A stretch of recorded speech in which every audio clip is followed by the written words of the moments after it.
공소권 남용론에 대해서 살펴보도록 하겠습니다. A제, B제, C제가 실체적 경합관계에 있다. A제, B제에 대해서만 공소를 제기하고 C제에 대해서는 공소를 제기하지 않았다. 그러면 공소제기 효과는 공소가 제기된 A제, B제에 대해서만 있고 C제에 대해서는 공소제기 효과가 미치지 않죠. A제, B제에 대해서 제기된 공소에 대해 판결이 확정되었다. 그러면 확정 판결의 문제, 확정 판결의 효력, 기판력의 범위가 문제된다라고 말씀을 드렸습니다. 실체적 경합의 경우에는 기판력은 공소가 제기된 A제, B제에 대해서만 있고 이 확정 판결의 기판력은 공소가 제기되지 않은 C제에 대해서는 미치지 않는다. 즉 C제에 대해서는 일사부재리 효력이 없다. 검사는 C제에 대해서 추가 기소를 할 수 있고 이 C제에 대한 공소 제기는 A, B제에 대한 확정 판결의 기판력에 저촉되지 않는다.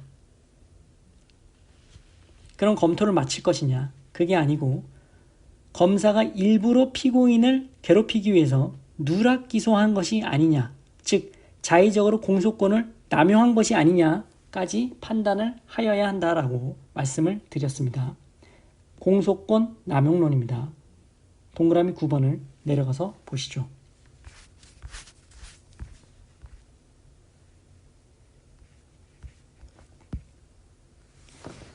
자, 공소권 남용론.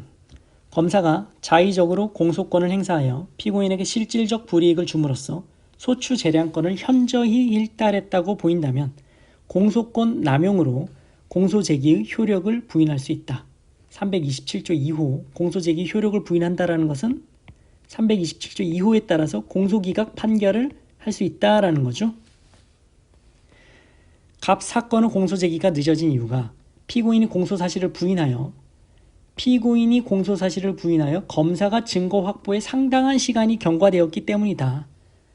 을사건 항소심 판결 선고 후에야 갑사건이 기소되어 피고인이 두 개 사건을 한 번에 재판받을 기회, 즉 동시 심판의 이익을 상실케 되었더라도 갑사건 공소가 공소권을 남용하여 제기된 것으로 볼 수는 없다.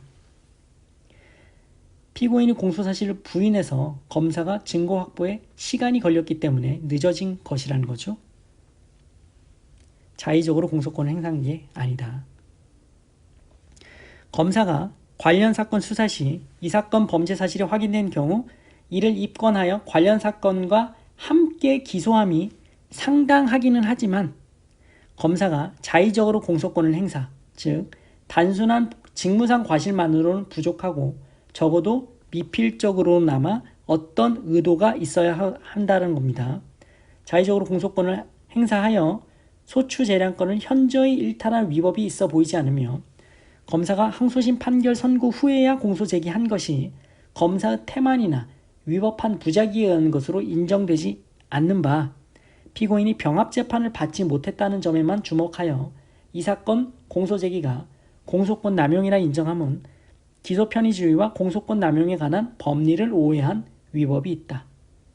즉 함께 기소함이 상당하기는 하지만 검사가 자의적으로 공소권을 행사했다고 인정되지 않는다면 그 병합재판을 받지 않았다라는 점에만 주목해서 공소권 남용이라 판단해서는 안 된다라는 거죠.